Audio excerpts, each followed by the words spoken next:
جو عبداللہ کا نام لیا تو اس سے دوسرا سوال اسی سے ریلیٹڈ ہے، کیونکہ یہ عبداللہ تو اس کا مطلب تو یہ ہوتا نا کہ اللہ کا بندہ. اللہ کا بندہ، اللہ کا سلیو. بالکل بالکل. ٹھیک ہے، تو یہ اللہ اور جو اس وقت کے یہودی اور عیسائی تھے، ان کے خدا کا نام عربی میں کیا تھا اس وقت؟ کیا وہ یہی اللہ تھا جو مسلمانوں کا اللہ ہے؟ دیکھیں عربی یہ میں یہ عبداللہ کی کیا سٹوری ہے؟ عربی میں خدا کو کہتے ہیں الہ. ٹھیک. ٹھیک ہے، لا الہ الا اللہ. ٹھیک ہے، اب انہوں نے اس کو اللہ کر دیا. اب اللہ بیسیکلی جو ہے نا، میں اب آپ کو ایک بات بتاتا ہوں. اب ذرا تھوڑا سا اس میں بات کو دیکھنا پڑے گا. تھوڑی 10 منٹ اب مجھے لگیں گے اس کو ایکسپلین کرنے میں کہ یہ مسئلہ ہے کیا. ٹھیک. بات ہمیں شروع کرنی پڑے گی بنی اسرائیل کے خدا سے. بنی اسرائیل کا خدا کون تھا؟ ٹھیک ہے، بنی اسرائیل اب یہ بات اس دن بھی یہ شروع ہوئی تھی. آدھی سٹوری میں نے بتائی تھی مگر آدھی میں نے نہیں بتائی تھی.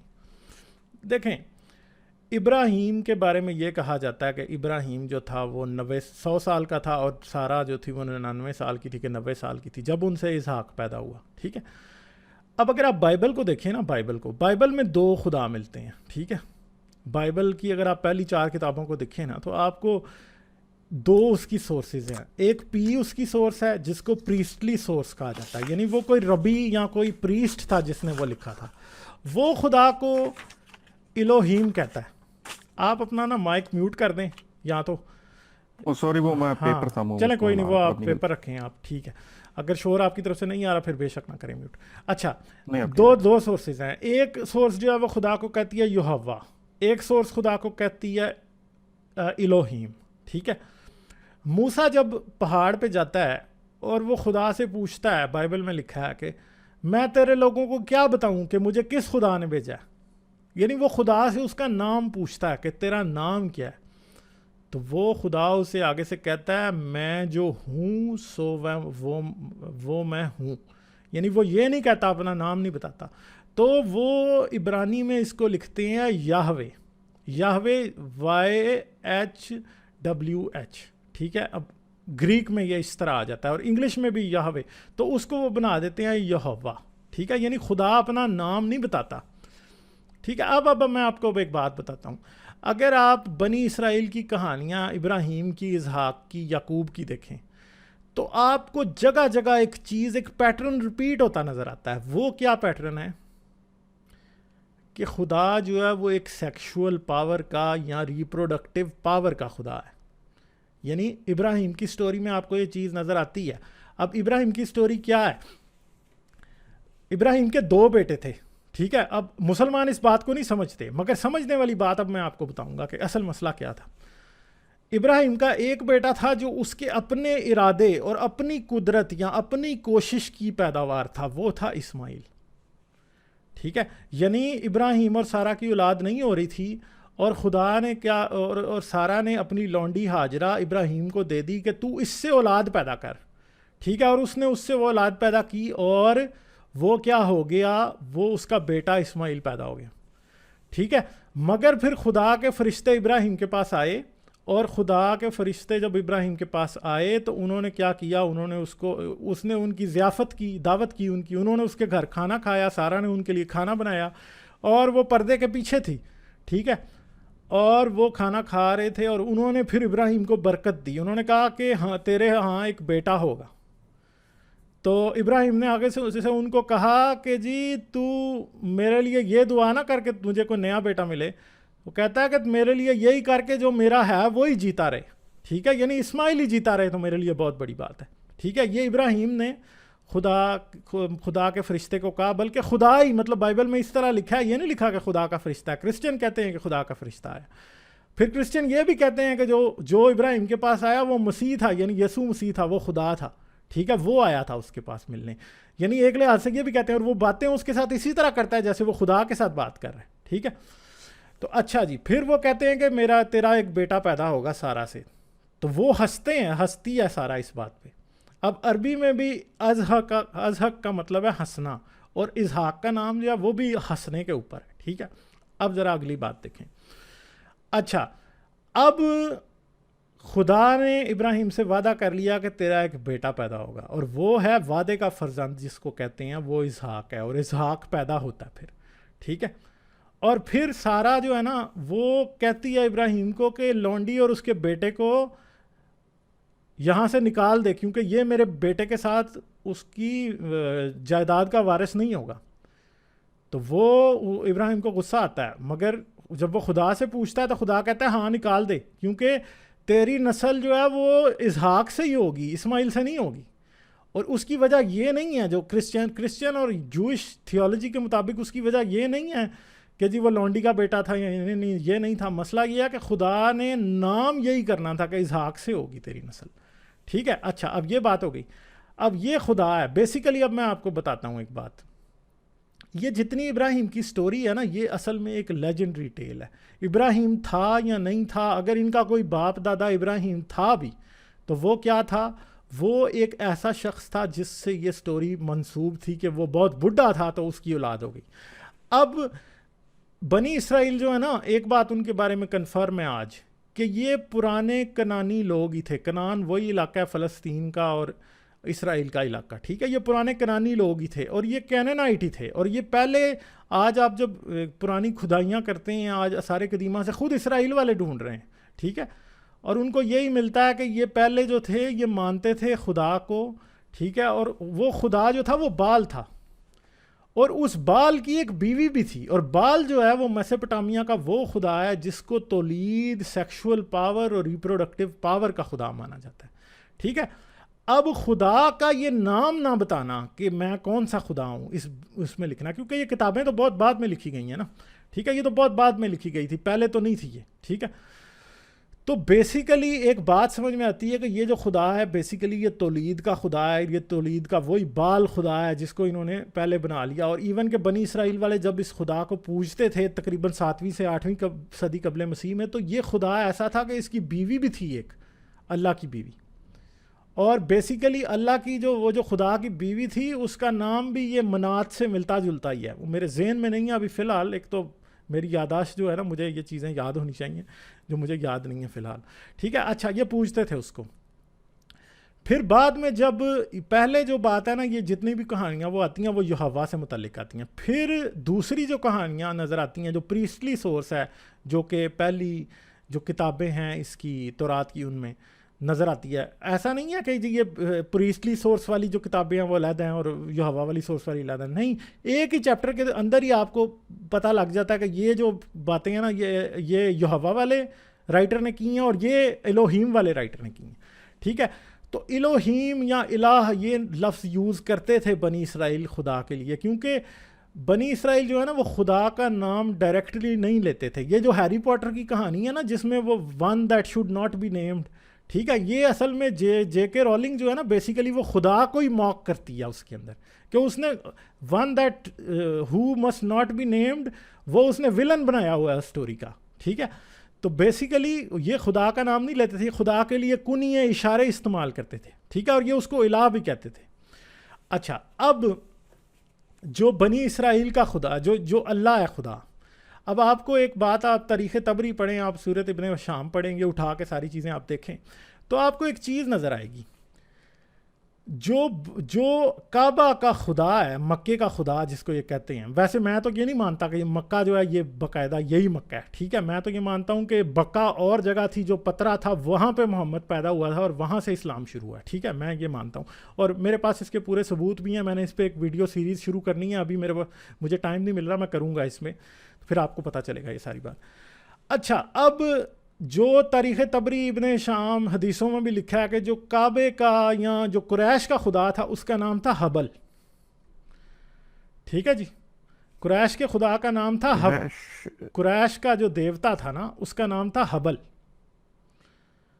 ٹھیک ہے, ٹھیک, اور کعبے میں جو سب سے بڑا بت تھا نا وہ تھا حبل کا بت. ٹھیک ہے, اب ایک اور میں آپ کو بات بتاتا ہوں. اور پترا کا جو مین خدا تھا نا اس کا نام تھا دوشہرا. ٹھیک ہے, اب دوشہرا کا جو تاریخ میں آپ کو ایک اور نام ملتا ہے نا اس کا نام ملتا ہے دوشہرا ہابلو. ٹھیک ہے, دوشہرا ہابلو. ایون کہ آپ کو دوشہرا کے بارے میں اور حبل کے بارے میں تاریخ طبری میں بھی مل جاتا ہے. ٹھیک ہے, اب مسئلہ یہ ہے کہ جو پترا میں سب سے بڑا مندر تھا نا وہ دشہرا کا ہی مندر تھا. اور دشہرا کا مندر کون سا ہے؟ دشہرا کا مطلب ہے شرح پہاڑوں کا دیوتا. دشہرا کا مطلب کیا ہے؟ شرح پہاڑوں کا دیوتا. سمجھیں بات میری؟ اچھا اب جو جگہ بتائی جاتی ہے کہ اسماعیل اور ہاجرہ کدھر دفن ہے، وہ بتائی جاتی ہے مقام ہجر مکہ میں حتین جو کعبے کی ہے گول دیوار، ادھر دفن ہونے چاہیے وہ، مگر مسلمان ایسی کوئی بات نہیں کرتے. ٹھیک ہے، مگر ایک بات یاد رکھیے گا کہ ہارون کا چشمہ، لوط کی بیوی کا مجسمہ، یہ سب کچھ وہ پترا میں موجود ہے ادھر. ٹھیک ہے، تو ایک بات پھر اگلی بات آتی ہے کہ دشہرا یا حبل جو ہے وہ کیا ہے. دشہرا اور حبل جو ہے وہ پھر ایک دفعہ بال دیوتا کی ایک نئی شکل ہے. سمجھ گئے آپ میری بات؟ ٹھیک ہے، دشہرا یا حبل جو ہے وہ پھر بال دیوتا کی ایک نئی شکل ہے، جو کہ جس کو جو مونوتھیسٹک کلٹ تھا نا کنانیوں کا، وہ اس بات پہ وہ سارے دیوتاؤں کو باقیوں کو چھوڑ کے صرف بال کو پوجنے لگ گئے تھے.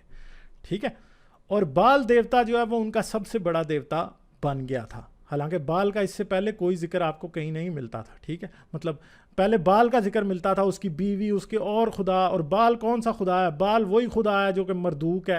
ٹھیک ہے، جس کا یہ سیلاب جس کی وجہ سے آیا تھا. ٹھیک ہے، جس نے دنیا پہ سیلاب بھیجا تھا، اور اس کا ہی بندہ تھا جس نے جو ہے نا کشتی بنائی تھی. ٹھیک ہے، وہ پھر آپ کو ایپک آف، یہ بڑی لمبی چوڑی سٹوریز ہیں، میں آہستہ آہستہ ان کو کور کرتا جاؤں گا. یہ مصیبت اتنی لمبی تاریخ ہے کہ ایک ٹاپک کو اگر میں پکڑوں تو 3 گھنٹے اس پہ ہی لگ جائیں گے. ٹھیک ہے، بتانے میں بہت لمبی چوڑی تاریخ ہے. اچھا اب میری بات یاد رکھیں کہ جو ہابلو ہے، ہابلو کے مجسمے صرف مکہ میں یا پترا میں ہی نہیں تھا صرف یہ، اس کا ایک مندر جو ہے وہ ترکی میں انطاکیہ، جس کو آج آپ کہتے ہیں، سوری کیا اس کو کہتے ہیں، ترکی میں بھی اس کا ایک مندر تھا. ٹھیک ہے، اور حبل کے جو حبل کا مندر ہوتا تھا اس میں ہمیشہ کوئی نہ کوئی میٹیورائٹ رکھا جاتا تھا. ٹھیک ہے، حبل کے مندر کے اندر وہ مکب شکل کے ہی ہوتے تھے ہمیشہ، جس طرح کا کعبہ ہے، اور ان کے اندر کوئی نہ کوئی پتھر رکھا ہوتا تھا جو کہ میٹیورائٹ آسمان سے گرا ہوتا تھا، اور اس کو ہی وہ مانتے تھے. اور حبل کے جتنے بھی مندر تھے ان کو کہا جاتا تھا بیٹلس. اب بیٹلس کو آپ عربی میں ترجمہ کریں تو اس کا مطلب ہے بیت اللہ. لگا لیں اب ذرا. ٹھیک ہے، بیٹلس، حبل کے مندر کو کہا جاتا تھا بیٹلس، اور بیٹلس کا مطلب عربی میں ہے بیت اللہ.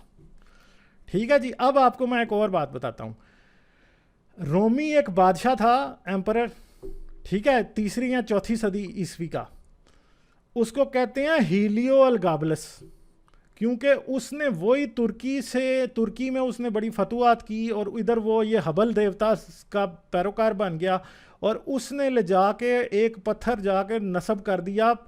روم کے اندر بھی ان کی وہ پہاڑی کا نام میرا ذہن سے نکل گیا، میں وہ آپ خود بھی سرچ کر سکتے ہیں. ہیلیو الگابلس اس کا نام ہے، آپ ویکیپیڈیا پہ لکھیں آپ کو سب کچھ مل جائے گا اس سے متعلق.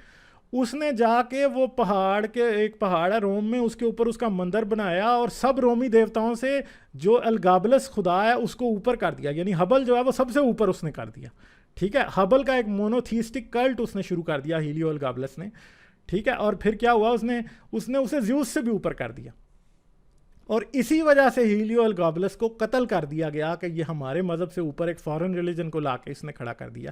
اور جو اس نے بیٹلس بنوایا تھا روم میں، وہ بھی یہی تھا کہ جی اس کے اندر بھی ایک پتھر. ہلو میں کب کٹوں ہوں؟ مجھے یہ بتائیں میں کس پوائنٹ پہ کٹوں ہوں، بس مجھے یہ بتائیں، پھر ادھر سے میں بولوں. ہیلیو الگابلس کی بات ہو رہی تھی جی، مونوتھیسٹک اس نے جا کے اس کا، اور اس نے بیٹلس ادھر بنایا. اس بیٹلس کی آپ کو آج میجرمنٹس بھی مل جائیں گی انٹرنیٹ کے اوپر، اور اس بیٹلس کی میجرمنٹ بالکل ویسی ہے جیسے کہ آپ کی کعبہ کی مکہ میں. ٹھیک ہے، تو یہ جو بیت اللہ جس کو آپ کہتے ہیں، ٹھیک ہے، کعبہ کو جسے آپ بیت اللہ بھی کہتے ہیں، یہ وہی بیٹلس ہے، اسی پرانے حبل کا بیٹلس ہے. حبل جو ہے وہی تولید کا خدا ہے جسے یروشلم والے بھی مان رہے تھے، یہودی بھی مان رہے تھے. تو یہ ایک ہسٹری ہے ساری، یہ جو ابراہیمک ریلیجنس کا گاڈ ہے بیسیکلی. یہ ایک کلٹ تھا جو کہ بال کا کلٹ تھا. ٹھیک ہے, بال کی ماڈرن شکل جو ہے وہ حبل ہے. حبل کے گھر کو بیت اللہ کہا جاتا تھا, اور ادھر سے ہی اللہ نکلا. یعنی یہ سب ایک پیگن گاڈ ہے جس کو کنورٹ کیا گیا. ٹھیک ہے, اسلام کے وقت یہاں عربوں نے اس کا نشان چاند رکھا ہوا تھا. اس کی 3 بیٹیاں بھی تھیں. ٹھیک ہے, اور بھی کئی دیویاں اور دیوتا تھے. ٹھیک ہے, اور بیسیکلی اگر آپ یہ کہیں کہ اسلام کا اللہ جو ہے وہ ابراہیمی مذاہب کا خدا ہے یا نہیں ہے, دیکھیں آرکیولوجیکلی آپ ثابت کر سکتے ہیں یہ خدا ہے, مگر یہ اس خدا کو نہیں مان رہے.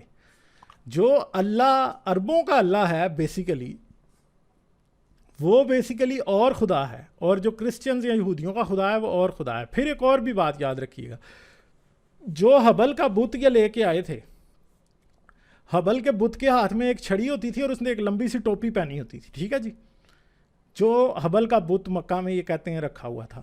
ٹھیک ہے, جو اس کی ڈسکرپشن ملتی ہے, تو اس کا بیسیکلی کیا تھا, ایک ہاتھ ٹوٹا ہوا تھا. ٹھیک ہے, ہاتھ اس کا ٹوٹا ہوا تھا. دشہرا کا جو نبتیوں کا جو خدا تھا نا, اس کے ہاتھ میں چھڑی ہوتی ہے, مگر جو مکہ والوں کے پاس حبل کا بت تھا اس کا ایک ہاتھ ٹوٹا ہوا تھا. یہ تاریخ تبری میں ہی لکھا ہوا ہے, اور انہوں نے سونے کا مڑوا کے ہاتھ اس ٹوٹے ہوئے ہاتھ کی جگہ ہاتھ لگوایا تھا. ٹھیک ہے, سونے کا, اس میں چھڑی نہیں تھی. تو بیسیکلی یہی بات ہے کہ یہ جو بت جس بت کو یہ اللہ کہہ کے پوج رہے تھے, وہ بت بھی اصل میں بیسیکلی وہی خدا تھا جو کہ دشہرا ایگزسٹ کرتا تھا جو سیریا والے علاقے میں یا جارڈن والے علاقے میں, وہی. تو یہ ان کے خدا کی ہسٹری ہے ساری, کہ یہ کس طرح سے کہاں سے کس طرف گیا اور کیسے انہوں نے ایک نیا خدا بنایا.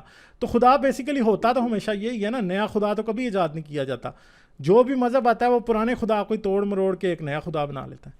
یہودیوں نے یہ کیا, کرسچنز نے اسی خدا کو لیا, انہوں نے اسے یسوع بنا دیا, انہوں نے خدا کا بیٹا بنا دیا. انہوں نے روم کا آدھا کنسیپٹ لیا, آدھا انہوں نے جو ہے وہ یہودیوں کا کنسیپٹ لیا, انہوں نے ایک نیا خدا بنا دیا جو ٹرینٹی والا خدا ہے. مسلمان آئے, انہوں نے ان کا خدا لیا, اپنا اللہ مکس کیا, ایک نیا خدا بن گیا اللہ. ٹھیک ہے, تو مسئلہ تو یہی ہے. یہ ہے تو کوئی ایسی بات تو نہیں ہے کہ اگر آپ تاریخ کا صرف پتہ ہونے کی دیر ہے, آپ کو پوری کھچڑی سمجھ آ جاتی ہے کہ کس نے کدھر سے پہنچائی اور کس نے کدھر کو پکائی, اور کس نے اس میں کتنی آگ جلائی ہوئی تھی, کس نے کتنا مسالہ ڈالا, کس نے نمک کم رکھا تھا, کس نے نمک تیز کر دیا تھا. یہ ساری کھچڑی آپ کو سمجھ آ جاتی ہے 2 منٹ کی بات ہے صرف. تو یہ داستان ہے. مطلب آپ کو لگتا ہے کہ مولویوں کو بھی یہ ساری باتیں پتہ ہوتی ہیں, لیکن وہ نہیں, میرا نہیں خیال کہ عوام کو نہیں مولویوں پتہ کو یہ باتیں پتہ کہ ہوتی ہیں یا نہیں. مگر ایک بات ہے کہ اگر آپ سبت حسن کو پڑھیں یا پرانے اس طرح کے کچھ اور لوگ ہیں جنہوں نے ان باتوں کے اوپر ان باتوں کو کی کچھ چیزوں کو چھیڑا ہے اور کچھ چیزیں انہوں نے بھی نہیں لکھی. ٹھیک ہے, مگر مسئلہ یہ ہے کہ یہ ساری کڑیاں جب آہستہ آہستہ بندہ پڑھتا ہے تو پھر وہ ملانے شروع ہو جاتا ہے کہ یار یہ فلاں چیز وہاں سے آئی ہے تو یہ اس طرح تھی, تو فلاں وہاں سے آئی ہے تو یہ اس طرح ہے. تو یہ چیزیں پھر آہستہ آہستہ بندے کے اوپر جو ہے نا ساری کھل جاتی ہیں. تو بیسیکلی بات یہ ہے کہ یہ مذہب بھی کوئی ایسا مذہب نہیں ہے کہ جس کی کوئی تاریخ نہیں ملتی, یا کوئی ایسا نہیں ہے کہ جی یہ کوئی سمجھ نہیں آتا کہ یہ کدھر سے کس سے انفلوئنس تھا یا کیسا تھا. یہ سب انسانی کارستانی ہے نا. ٹھیک ہے, یہ سب اس انسان کا اپنا چلایا ہوا چکر ہے. اور جو بیسک غلطیاں انسان کسی بھی چیز کے بارے میں کرتا ہے, ٹھیک ہے, کسی دوسری چیز کے بارے میں بھی کرتا ہے نا, وہی غلطیاں آپ کو خدا کے کانسیپٹ میں, قرآن کی تدوین میں, اسلامی تاریخ میں, ہر چیز میں آپ کو نظر آتی ہیں. اگر آپ میری ویڈیوز کو پسند کرتے ہیں تو انہیں شیئر کرنا مت بھولیں, اور چینل کو سبسکرائب کر کے گیٹ آل نوٹیفیکیشنز کا بٹن دبانا نہ بھولیں. اس کے علاوہ اگر آپ مجھے پیٹریون پر سپورٹ کر سکتے ہیں تو ضرور کریں. پیٹریون پر آپ کی سپورٹ میرے اس کام کو جاری رکھنے میں بہت مددگار ثابت ہوگی.